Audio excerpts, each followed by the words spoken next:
தமிழ்நாடு தௌஹீத் ஜமாத் வழங்கும் கல்வி சிந்தனைகள். அஸ்ஸலாமு அலைக்கும் வரஹ்மத்துல்லாஹி வபரகாத்துஹு. தமிழ்நாடு தௌஹீத் ஜமாத்தின் சார்பாக கல்வி சிந்தனை என்கின்ற நிகழ்ச்சியில் நம்ம இந்த வாரம் பார்க்க இருக்கிற செய்தி என்னன்னு சொன்னால், ஸ்காலர்ஷிப் சம்மந்தமாக நம்ம பார்க்க இருக்கிறோம். பொதுவாக ஸ்காலர்ஷிப் இன்றைக்கி அரசாங்கம் ரெண்டு வகையாக நமக்கு அரசாங்கத்தில் ஸ்காலர்ஷிப்பை பெற முடியும். ஒன்று மத்திய அரசாங்கம் வழங்கக்கூடிய ஸ்காலர்ஷிப், இன்னொன்று மாநில அரசாங்கம் வழங்கக்கூடிய ஸ்காலர்ஷிப்பு. அதில் நம்ம இப்போ பார்க்கக்கூடிய ஸ்காலர்ஷிப் வகை என்னென்னா, மத்திய அரசாங்கம் ஸ்காலர்ஷிப் ஒதுக்கியிருக்கிறாங்க. இது scholarship.government.in அப்படிங்கிற அந்த வெப்சைட் உள்ளே போனீங்கன்னா பல்வேறு வகையான ஸ்கீம்ஸ் இன்ட்ரடியூஸ் பண்ணியிருக்கிறாங்க. ஸோ அதில் ஒரு ஸ்கீம்ஸை பற்றி தான் நம்ம இப்போது தெரிஞ்சுக்க போகிறோம். இப்போது முதலாவதாக என்ன ஸ்கீம் நமக்கு இருக்குது, அவைலபிளாக இருக்குது அப்படின்னா, சென்ட்ரல் செக்டார் ஸ்கீம் ஸ்காலர்ஷிப் அப்படின்னு சொல்லுவாங்க. இந்த ஸ்காலர்ஷிப் நமக்கு இப்போது அவைலபிளாக இருக்குது. இது விண்ணப்பிக்கக்கூடிய கடைசி தேதி வரக்கூடிய அக்டோபர் 31 எண்டு டேட் முடியுது. ஸோ அதனால் நம்ம என்ன செய்யணும்னு சொன்னால், எவ்வளோ சீக்கிரமாக இதை நம்ம அப்ளை பண்ணணுமோ அவ்வளோ சீக்கிரமாக நம்ம இதை அப்ளை பண்ணணும்.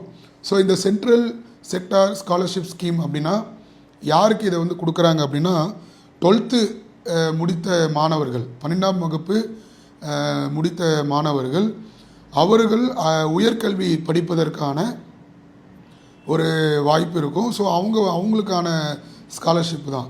ஸோ என்னென்ன வகையில் இருக்கும் அப்படின்னு பார்த்தீங்கன்னா, இன்ஜினியரிங் இருக்கும், மருத்துவம் எடுத்து படிப்பாங்க, மருத்துவத்துறை படிப்பாங்க, அதேமாதிரி ஆர்ட்ஸ் எடுத்து படிப்பாங்க, லா எடுத்து படிப்பாங்க.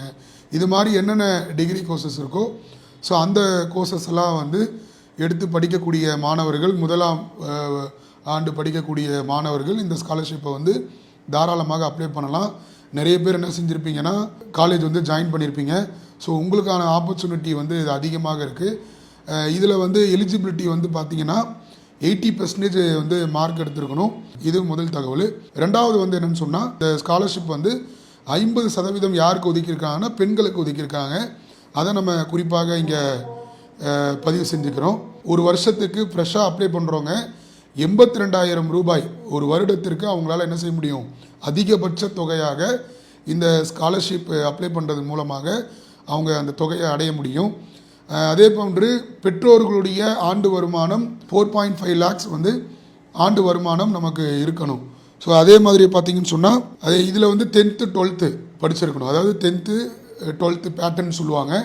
10th +1 +2 இந்த பேட்டர்னில் கல்லூரிக்கு போகக்கூடிய மாணவர்கள் இந்த ஸ்காலர்ஷிப்பை நம்ம என்ன செய்யலாம், அப்ளை பண்ணலாம்.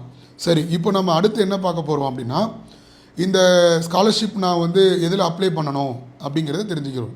இப்போ என்எஸ்பி போர்ட்டல் அப்படின்னு சொல்லுவாங்க, நேஷ்னல் ஸ்காலர்ஷிப் போர்ட்டல் அப்படின்னு சொல்லுவாங்க. இப்போ நேஷ்னல் ஸ்காலர்ஷிப் போர்ட்டலில் நீங்கள் அப்ளை பண்ணுறதுக்கு முன்னாடி மாணவர்களிடத்தில் இருக்க வேண்டிய விஷயங்கள் என்னென்ன அவங்கக்கிட்ட இருக்கணும் அப்படின்னு சொன்னால், ஃபஸ்ட்டு விஷயம் உங்களுடைய ஆதாரோடு உங்களுடைய மொபைல் நம்பர் லிங்க்கில் இருக்கணும், லிங்காக இருக்கணும்.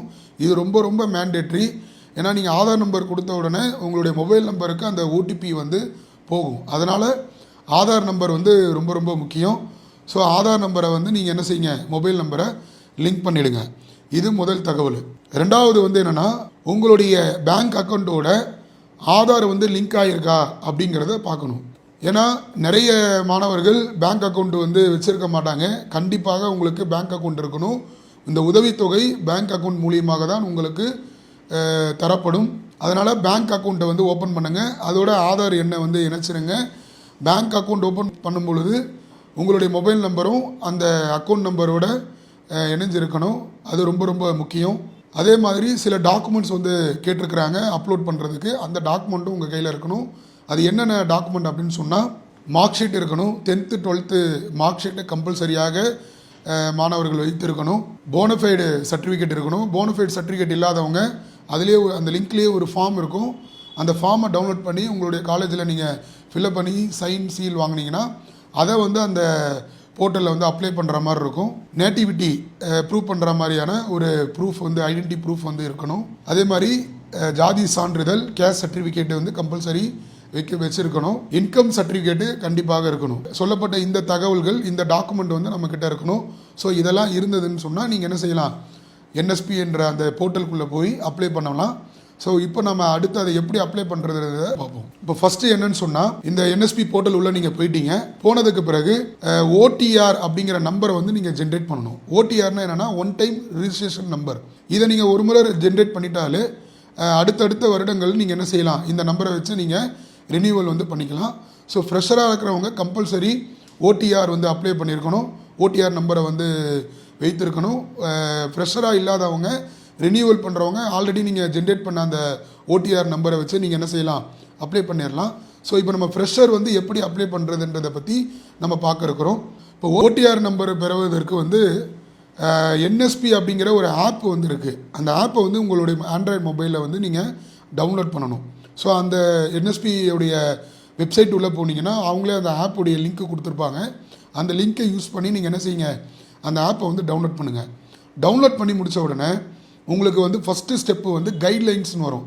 ஸோ அந்த கைட்லைன்ஸை வந்து நீங்கள் கிளிக் பண்ணி அதில் கொடுத்துருக்கக்கூடிய தகவல்களை நீங்கள் என்ன செய்யணும், படிச்சுட்டு கீழே வந்து அக்செப்ட்னு சொல்லி கொடுத்தீங்கன்னா ஆட்டோமேட்டிக்காக செகண்ட் ஸ்டெப்பு போகும். செகண்ட் ஸ்டெப்பில் வந்து உங்களுடைய ஆதாரில் லிங்க் பண்ணியிருக்கக்கூடிய மொபைல் நம்பரை வந்து நீங்கள் கொடுக்குற மாதிரி இருக்கும். அது கொடுத்த உடனே உங்களுக்கு கேப்சா கேட்கும். கேப்சாவையும் நீங்கள் வந்து கரெக்டாக கொடுத்த உடனே உங்களுடைய மொபைல் நம்பருக்கு ஒரு ஓடிபி வரும். ஸோ அதை கொடுத்துட்டு நீங்கள் என்ன செய்யணும், அடுத்தபடியாக ஆதார் நம்பரு வந்து நீங்கள் கொடுக்குற மாதிரி இருக்கும். பேங்க்கோட லிங்க் ஆகிருக்கிற அந்த ஆதார் நம்பரை நீங்கள் கொடுக்கணும். அதுலேயும் வந்து கேப்சா வரும். ஸோ தேர்ட் ஸ்டெப் வந்து இது வரும். ஆதார் நம்பர் கொடுக்கணும். ஆதார் நம்பர் கொடுத்த உடனே கேப்சா வரும். கேப்சாவை கொடுத்த உடனே ஆட்டோமேட்டிக்காக ஃபோர்த்து ஸ்டெப்புக்கு அது மூவ் ஆகும். ஃபோர்த்து ஸ்டெப்பில் வந்து உங்களுடைய தந்தை தாய் 2 பேருடைய நேமை வந்து அங்கே கொடுக்குற மாதிரி இருக்கும். ஃபாதர் நேமும் மதருடைய நேமும் வந்து கொடுக்குற மாதிரி இருக்கும். அதுலேயே வந்து மெயில் ஐடி கொடுக்கும். மெயில் ஐடி வந்து உங்களுடைய ஆப்ஷனல் தான். மெயில் ஐடி இருந்தால் மெயில் ஐடி கண்டிப்பாக கொடுங்க. ஸோ ஃபோர்த்து ஸ்டெப்பில் கேப்சா வரும். கேப்சாவை நீங்கள் கொடுத்த உடனே ஒரு ரெஃபரன்ஸ் நம்பர் வந்து ஜென்ரேட் ஆகும். ஸோ அந்த ரெஃபரன்ஸ் நம்பரை நோட் பண்ணிக்கிங்க. அதுக்கப்புறம் சேவ் கொடுத்ததுக்கப்புறமா ரெஃபரன்ஸ் நம்பர் வந்து ஜென்ரேட் ஆகும். அந்த ரெஃபரன்ஸ் நம்பரை நோட் பண்ணி வச்சுக்கிட்டு ஆதார் ஃபேஸ் வெரிஃபிகேஷன் சொல்லுவாங்க. ஸோ ஆதார் ஃபேஸ் வெரிஃபிகேஷன்ற அதுலேயே என்எஸ்பியிலே வந்து EKYC அப்படிங்கிற அந்த ஆதார் வெரிஃபிகேஷன் உள்ளே போயிட்டீங்க அப்படின்னு சொன்னால் EKYC அப்படிங்கிற அந்த ஆப்ஷனில் வந்து நீங்கள் கிளிக் பண்ணி உள்ளே போன உடனே உங்களுடைய ஃபேஸ் வந்து அங்கே புகைப்படம் எடுக்கிற மாதிரி, இப்போ நம்ம ஆதார் எடுக்கும்போது புகைப்படம் எடுப்பாங்கல்ல, அது மாதிரி என்ன செய்வாங்கன்னா ஒரு புகைப்படம் வந்து எடுப்பாங்க. அதை நீங்களே உங்களுடைய ஃபோனில் எடுக்கிற மாதிரி இருக்கும். ஸோ சில பேர் வந்து இதை கவனிக்க வேண்டிய மாணவர்கள் கவனிக்க வேண்டிய விஷயம் என்னன்னு சொன்னால், நீங்கள் ஃபோட்டோ எடுக்கும்போது சில பேர் ஸ்பெக்ஸ் போட்டிருக்கீங்க, கண்ணாடி போட்டிருக்கீங்கன்னா அதை வந்து நீங்கள் என்ன செய்யுங்க, கண்ணாடியை கழட்டிட்டு உங்களுடைய கண்ணை தான் அது என்ன செய்யணும்னா கேப்சர் பண்ணும். ஸோ அதனால் கண்ணு கண்டிப்பாக தெளிவாக அந்த ஃபோட்டோவில் விழுற மாதிரி பார்க்கணும். கொஞ்சம் நீங்கள் ஷேக் பண்ணாலே உங்களுக்கு அங்கே வந்து என்ன ஆகும்னா க்ரீன் கலர் எரியும். ஸோ க்ரீன் கலர் எரிஞ்ச உடனே ஏற்கனவே ஒரு ரெஃபரன்ஸ் நம்பர் ஜென்ரேட் ஆகிருக்கும்.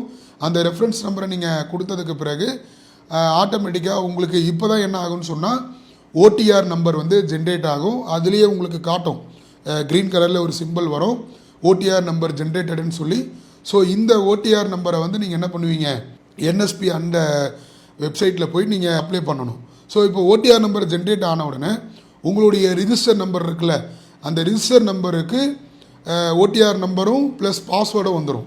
ஸோ அந்த பாஸ்வேர்டை நீங்கள் என்ன பண்ணணும்னு சொன்னால் சேஞ்ச் பாஸ்வேர்டு வரும். கம்பல்சரி நீங்கள் பாஸ்வேர்டை வந்து சேஞ்ச் பண்ணணும். சேஞ்ச் பண்ணதுக்கு பிறகு தான் நீங்கள் என்ன செய்ய முடியும், என்எஸ்பி போர்ட்டலில் வந்து அப்ளை பண்ண முடியும். ஸோ ஃபஸ்ட்டு ஸ்டெப்பு வந்து என்னென்னா என்எஸ்பி ஆப்பை வந்து டவுன்லோட் பண்ணுவீங்க. அந்த டவுன்லோட் பண்ணி அது உள்ளே போயிட்டு ஓடிஆர் ரெஃபரன்ஸ் நம்பர் ஜென்ரேட் பண்ணுறதுக்கான ஒரு 4 ஸ்டெப் இருக்கும். அந்த 4 ஸ்டெப்பு முடித்த உடனே ரெஃபரன்ஸ் நம்பரு ஜென்ரேட் ஆகும். ரெண்டாவதாக வந்து என்ன செய்வீங்கன்னு சொன்னால் ஆதார் ஃபேஸ் ஆத்தென்டிகேஷன் பண்ணுவீங்க. அதில் வந்து EKYC அப்படிங்கிற அந்த விஷயத்தை வந்து நீங்கள் கிளிக் பண்ணணும். அந்த ஆப்ஷனை கிளிக் பண்ணணும். கிளிக் பண்ணதுக்கு பிறகு ரெஃபரன்ஸ் நம்பரை கொடுத்தீங்க அப்படின்னு சொன்னால் உங்களுக்கு ஓடிஆர் நம்பர் வந்து க்ரியேட் ஆகும். ஸோ இந்த ஓடிஆர் நம்பர் க்ரியேட் ஆன உடனே உங்களுடைய ரிஜிஸ்டர் மொபைல் நம்பருக்கு ஒரு யூசர் ஐடி பாஸ்வேர்டு வந்துடும். இதை கொடுத்து நீங்கள் என்ன பண்ணணும், பாஸ்வேர்டை வந்து சேஞ்ச் பண்ணணும். சேஞ்ச் ஆனதுக்கு பிறகு நீங்கள் இப்போ என்ன செய்வீங்க, ஸோ அப்ளை ஃபார் ஸ்காலர்ஷிப் தெளிவாக அங்கே கொடுத்துருப்பாங்க. அப்ளை ஃபார் ஸ்காலர்ஷிப்பை வந்து நீங்கள் கிளிக் பண்ணி உள்ளே போன உடனே அதில் வந்து ஃப்ரெஷ்ஷாக அல்லது ரினியூவலாக கேட்கும். ஸோ ஃப்ரெஷ் கொடுத்தீங்க அப்படின்னு சொன்னால் அதில் டேர்ம்ஸ் அண்ட் கண்டிஷன்ஸ்லாம் இருக்கும். ஸோ அதை கொடுத்ததுக்கு பிறகு அது ஸ்டேட்டு, எந்த ஸ்டேட்டில் நீங்கள் இருக்கீங்க அது கேட்கும். அதிலே வந்து போஸ்ட் மெட்ரிக்கா ப்ரீ மெட்ரிக்கா இருக்கும். கம்பல்சரி நீங்கள் வந்து போஸ்ட் மெட்ரிக்கை தான் வந்து கிளிக் பண்ணணும். அதுக்கு பிறகு என்ன வகைக்காக இது உள்ளே வந்திருக்கீங்கன்றது ஸ்காலர்ஷிப் பண்ணுற ஒரு ஆப்ஷன் வரும். ஸ்காலர்ஷிப்பை வந்து கிளிக் பண்ண உடனே ஓகே கொடுக்கணும். ஓகே கொடுத்த உடனே ப்ரொசீடு வந்துடும். ப்ரொசீடு கொடுத்ததுக்கு பிறகு ஃபில் அப்ளிகேஷன், அப்போது அப்ளிகேஷனுக்குள்ளே மூவ் ஆகும். ஆட்டோமேட்டிக்காக அப்ளிகேஷனுக்குள்ளே மூவ் ஆகும். ஃபஸ்ட்டு வந்து ஜென்ரல் இன்ஃபர்மேஷன் வந்து கேட்பாங்க. ஸோ ஜென்ரல் இன்ஃபர்மேஷன் வந்து என்னென்னு சொன்னால் உங்களுடைய பெயர், உங்களுடைய ஸ்டேட்டு, டிஸ்ட்ரிக்கு, காண்டாக்ட் நம்பரு, ஃபாதர் நேமு, இது மாதிரி பல டீட்டெயில்ஸ் வந்து ஜென்ரல் இன்ஃபர்மேஷன் சொல்லுவாங்க. ஸோ இந்த பொதுவான தகவல்களை நீங்கள் கொடுத்ததுக்கு பிறகு நெக்ஸ்ட்டு கொடுப்பீங்க. ஸோ நெக்ஸ்ட்டு கொடுத்ததுக்கு பிறகு அகாடமிக் டீட்டெயில்ஸ் வந்து கேட்கும். ஸோ இந்த ஜென்ரல் இன்ஃபர்மேஷனில் வந்து கம்யூனிட்டி, ரிலீஜியன், அதே மாதிரி ஆனுவல் இன்கம், நான் ஏற்கனவே சொன்ன மாதிரி அந்த ஒர்க்கு டைப்பு, நம்மளுடைய ஃபாதர் வந்து எந்த டைப் ஆஃப் ஒர்க் வந்து பண்ணுறாங்க, அவங்க என்ன வகையான வேலைகளை செய்கிறாங்கன்றத கம்பல்சரி கேட்கும். இந்த இடத்துல இது ரொம்ப முக்கியம். ஏன்னா 80% மார்க் இல்லாதவங்க இந்த செய்யக்கூடிய அந்த தொழிலை வைத்து அவங்களுடைய மதிப்பெண்கள் குறைக்கப்படும். அதன் மூலமாக அவங்களுக்கு அந்த ஸ்கீம் வந்து அப்ளை ஆகும். ஸோ அதனால் அதை தெளிவாக வந்து படித்து பார்த்து அதை என்ன செய்யுங்க, அதை வந்து கிளிக் பண்ணுங்கள். ஸோ இது சேவ் அண்ட் நெக்ஸ்ட் கொடுத்ததுக்கு பிறகு அகாடமிக் டீட்டெயில்ஸ் வந்து மூவ் ஆகும். ஃபஸ்ட்டு ஜென்ரல் இன்ஃபர்மேஷன், அதற்கு பிறகு அகாடமிக் டீட்டெயில்ஸ். ஸோ அகாடமிக் டீட்டெயில்ஸில் வந்து என்னென்ன கேட்கப்படும் அப்படின்னு சொன்னால் உங்களுடைய இன்ஸ்டியூட்டு.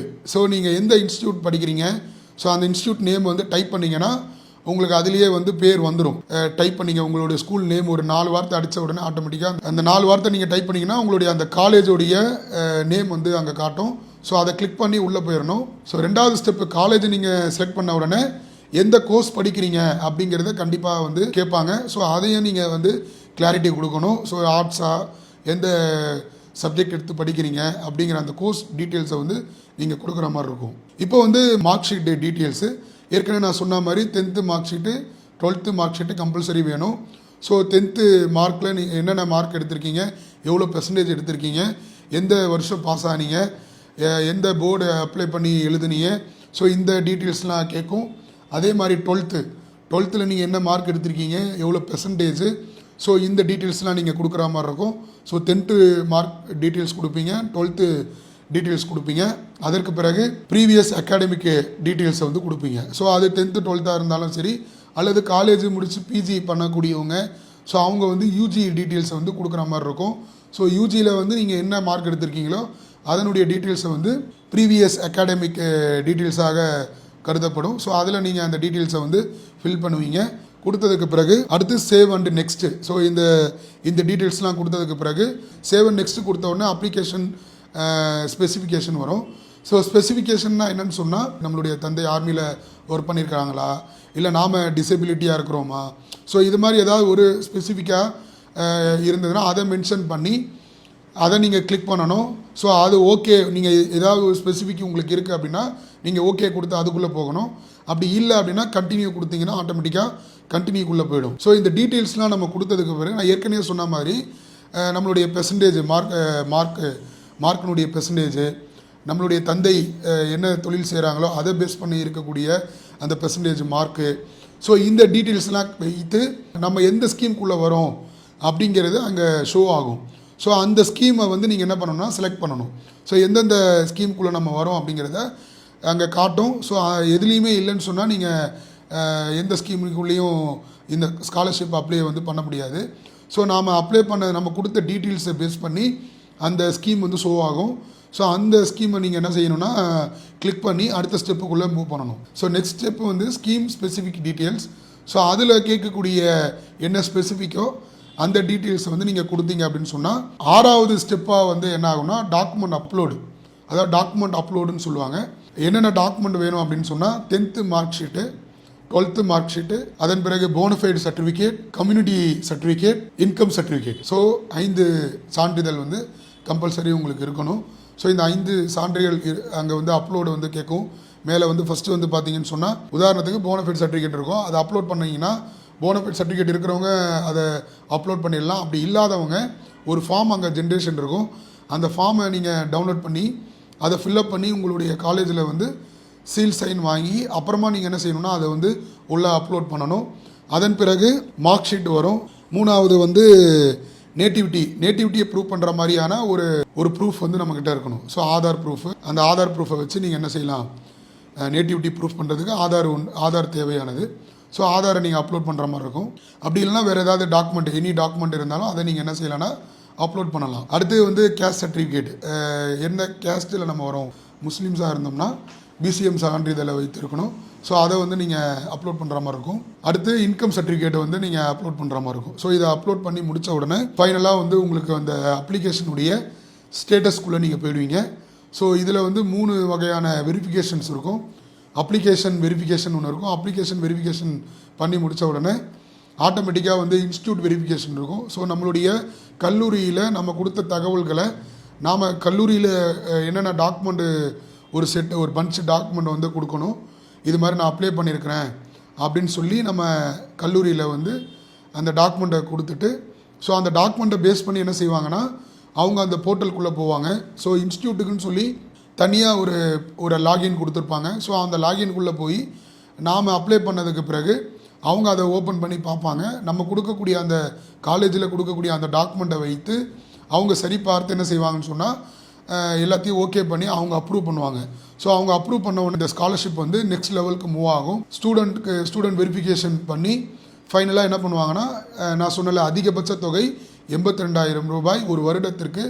ஸோ நம்மளுடைய மார்க் பேஸ் பண்ணி நம்மளுடைய பேரண்ட் செய்யக்கூடிய அந்த ஒர்க்கை பேஸ் பண்ணி நமக்கான தொகையை வந்து முடிவு செய்து நம்மளுடைய பேங்க் அக்கௌண்ட்டு ரிஜிஸ்டர்டு ஆதார், நம்மளுடைய மொபைல் நம்பர் இதெல்லாம் ரெஜிஸ்டர் பண்ணியிருக்கக்கூடிய பேங்க் அக்கௌண்ட்டுக்கு வந்து அந்த தொகை வந்து தரப்படும். ஸோ இதுதான் வந்து இந்த மொத்த ஸ்காலர்ஷிப்புக்கு உண்டான ப்ரொசீஜரை வந்து நம்ம சொல்லியிருக்கிறோம்.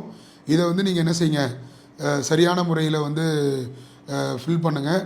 இதில் வந்து நம்ம பொறுமையாக ஃபில் பண்ணுங்கள். ஏன்னா நமக்கு டைம் இருக்குது. அக்டோபர் 31 வரைக்கும் நமக்கு டைம் இருக்குது.